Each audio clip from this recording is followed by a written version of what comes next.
Hi எல்லாரும் எப்படி இருக்கீங்க?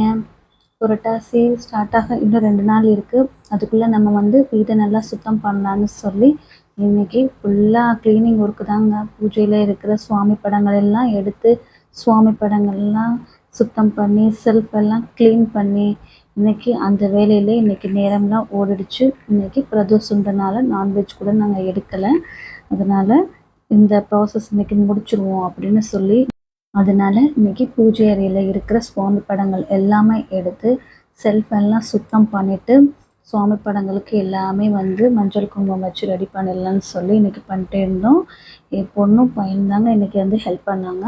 அவங்க லீவ் இல்லையா, பையன் வந்து ஆல்ரெடி நான் இன்னும் ஸ்கூல் சேர்க்கலை, அதனால் அவன் ஹெல்ப் பண்ணுவான். பாப்பாவுக்கு வந்து சாட்டர்டே சண்டே எப்பயுமே லீவ் இருக்கும், அதனால் அவளும் எனக்கு வந்து ஹெல்ப் பண்ணால் சீக்கிரம் வேலையை முடித்தா நம்ம வெளியே போகலான்னு சொல்லி பசங்களை வச்சு டக்கு டக்குன்னு சீக்கிரம் வேலையை முடிச்சிட்டேங்க.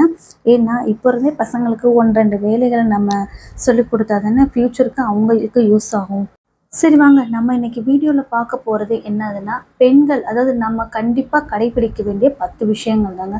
நம்ம வீட்டில் நேர்மறை ஆற்றல்கள், தெய்வீக சக்தி, லட்சுமி கடாட்சம் எல்லாமே இருக்கும் இடம் வந்து பூஜை அறை தான்.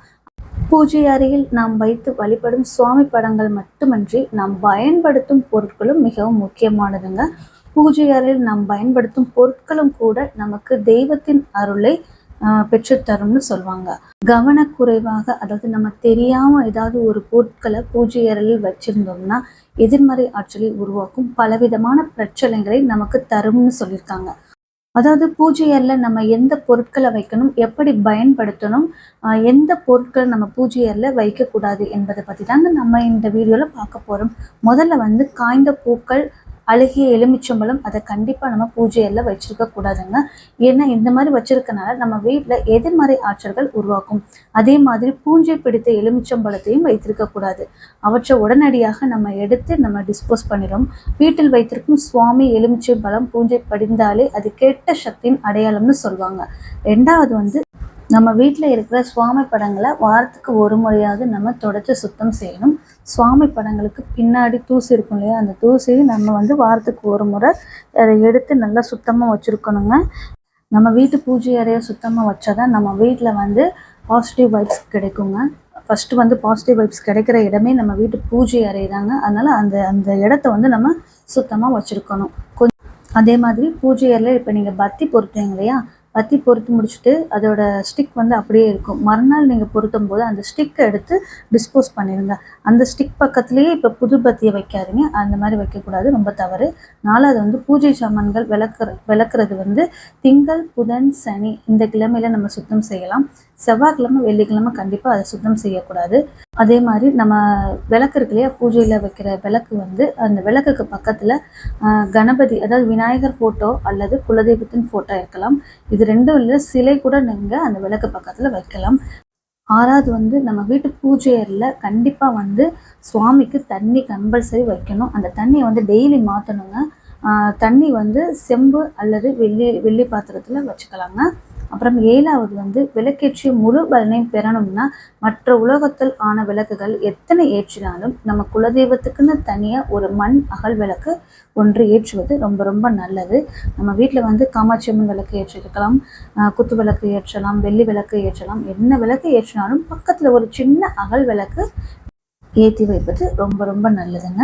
அதே அன்னபூர்ணி தாயார் சிலையை வந்து நான் ஒரு சில வீட்டில் பார்த்துருக்கேன். அவங்க வந்து சும்மாவே வச்சுருந்தாங்க அந்த சிலையை. அதாவது அடியில் வந்து கிண்ணம் வச்சு அரிசி வச்சு அது மேலே தான் அன்னபூர்ணியம் வைக்கணும். ஆனால் அந்த வீட்டில் வந்து சும்மா தான் வச்சுருக்காங்க. பட்டு அதை நான் சொல்லிட்டேன் இது மாதிரி வைக்கக்கூடாதுன்னு.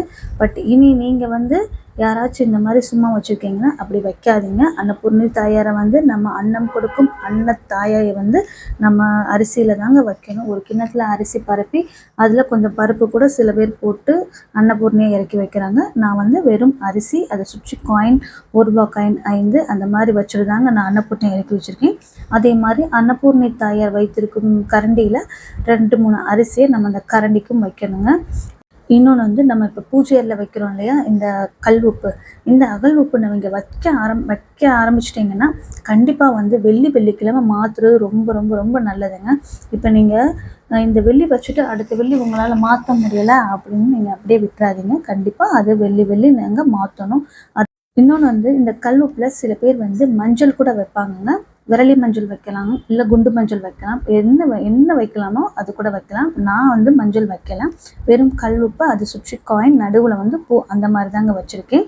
நீங்கள் வந்து விருப்பம் இருந்தால் நீங்கள் மஞ்சள் கூட நீங்கள் அதை வச்சிடலாம். நீங்கள் விரலி மஞ்சள் வச்சிங்கன்னா அந்த விரலி மஞ்சள் ஒவ்வொரு வாரம் நீங்கள் மாற்றணும். மாற்றும் போது அந்த மஞ்சள் சேர்ந்துக்கிட்டே வந்தால் என்ன செய்வதுன்னு சில பேருக்கு கொஸ்டின் வரும். அந்த மஞ்சளை நைஸாக அரைச்சி வீட்டு பூஜைக்கு நீங்கள் யூஸ் பண்ணுவீங்க இல்லையா, இப்போ சுவாமி படங்களுக்கு மஞ்சள் வைக்கிறது, அந்த மாதிரி நீங்கள் அந்த மஞ்சளை அரைச்சி பவுடர் மாதிரி செஞ்சு நீங்கள் அப்பப்போ யூஸ் பண்ணிக்கலாங்க. கண்டிப்பாக வந்து இந்த மஞ்சள் விநாயகரும் கண்டிப்பாக நான் ஒவ்வொரு வெள்ளிக்கிழமையும் பிடிப்பேன். இதோட மகிமை வந்து ரொம்ப அவ்வளவு பவர்ஃபுல்லுங்க இந்த மஞ்சள் விநாயகர். ஏன்னா எனக்கு வந்து ரொம்ப கஷ்ட காலத்தில் எனக்கு நினச்சதை நிறைவேற்றி கொடுத்துருக்கிறது இந்த மஞ்சள் விநாயகர் தாங்க. இந்த மஞ்சள் விநாயகர் வீடியோ வந்து உங்களுக்கு வந்து நான் வீடியோவாக இன்னொரு டைம் போடுறேன். இந்த மஞ்சள் பிள்ளையார் பக்கத்தில் ஒவ்வொரு வாரமும் ஒவ்வொரு காயின் வைக்கணுங்க. இந்த மாதிரி நீங்கள் சேர்த்து வைக்கிற காயினெல்லாம் நீங்கள் என்ன பண்ணுறதுன்னு கேட்டிங்கன்னா, நீங்கள் எந்த கோயிலில் நீங்கள் உங்களுக்கு போடணும்னு தோணுதோ அந்த உண்டியலில் நீங்கள் செலுத்திடுங்க. நான் வந்து அம்மன் கோயிலுக்கு போடுறது தான் எனக்கு வந்து விருப்பமாக இருந்துச்சு. அதனால் பிள்ளையார் பக்கத்தில் வைக்கிற காயின் வந்து அப்படியே சேர்த்து ஒரு டப்பாவில் வச்சுட்டு நான் வெள்ளிக்கிழமை கோயிலுக்கு போகும்போது அம்மன் கோயிலில் உண்டியலில் நான் அந்த காயினை வந்து போட்டுருவேங்க. அதே மாதிரி பஞ்ச பாத்திரத்துக்கும் நம்ம டெய்லி தண்ணி வைக்கணும். மஞ்சள் குங்குமம் வச்சுட்டு தான் நம்ம தண்ணி வைக்கணும். நம்ம உப்பை வந்து மகாலட்சுமி தாயார் போட்டால் கண்டிப்பாக எல்லா வீட்லேயும் இருக்கும். மகாலட்சுமி தாயார் பக்கத்தில் தான் இந்த உப்பை வைக்கணுங்க. அவ்வளோதாங்க. இப்போ நான் சொன்ன சில விஷயங்கள் வந்து நீங்கள் கண்டிப்பாக வந்து ஃபாலோ பண்ணிங்கன்னா நம்ம வீட்டில் வந்து நேர்மறை ஆற்றல் கண்டிப்பாக அதிகரிக்கும். ஏதாவது நெகட்டிவ் இருந்தால் கூட அதை வந்து விரட்டி அடிச்சிடும். பாசிட்டிவ் வைப்ஸ் வந்து நம்ம வீட்டில் எப்பயுமே இருக்குங்க. நான் சொன்னது சின்ன சின்ன விஷயங்கள் தான், கண்டிப்பாக நம்ம வந்து நம்மளால் வந்து செய்ய முடிகின்ற விஷயம். அதே மாதிரி நேற்று ஒன்று நடந்துச்சுங்க, அதையும் நான் உங்கள்கிட்ட ஷேர் பண்ணிக்கிறேன். வெள்ளிக்கிழமை நான் சுவாமி கும்பிடும்போது எனக்கு ஒரு பிரச்சனை. அந்த பிரச்சனையை வந்து சொல்லி நான் சுவாமி கும்பிட்டேன். அதே மாதிரி என் வேல்மாறலில் திருத்தணியில் உதித்தருளும் ஒருத்தன், அந்த வரி மட்டும் நான் எனக்கு எப்போ டைம் இருக்கோ அந்த டைம் ஃபுல்லாக அந்த ஒரு வரி மட்டும் நான் சொல்லிகிட்டே இருப்பேங்க. அந்த மாதிரி தான் வெள்ளிக்கிழமை நான் சாமி கும்பிடும்போது சொல்லிக்கிட்டே நான் சாமி கும்பிட்டு என்னுடைய வேண்டுதல்கள் நிறைவேற்றி வைங்கன்னு கடைசியாக ஃபைனலாக சாமி கும்பிட்டு முடியும் போது முருகன் ஃபோட்டோவில் இருந்து ஒரே ஒரு இதழ் எனக்கு கீழே வந்துச்சு. நான் 2 ரோஜா பூ வச்சுருந்தேங்க முருகன் ஃபோட்டோவில், ஆனால் அதுலேருந்து ஒரே ஒரு இதழ் எனக்கு கீழே விழுந்துச்சு. அப்போ தான் எனக்கு தெரிஞ்சு நம்மளுடைய வேண்டுதல்கள் கண்டிப்பாக கடவுள் கேட்குறாரு, நிறைவேற்றி வைப்பேன்னு சொல்லாமல் சொல்கிறாரு. அதனால் எனக்கு வந்து ரொம்ப சந்தோஷங்க. நம்ம வந்து நம்மளுடைய பூஜை வந்து மனதார நம்ம சுவாமியை மனதார கும்பிடும்போது கண்டிப்பாக நம்ம கேட்டது கிடைக்கும். அவ்வளோதான். நாங்கள் எல்லாமே ஃபைனலாக எல்லாமே முடிச்சுட்டு கோயிலுக்கும் கிளம்பியாச்சுங்க.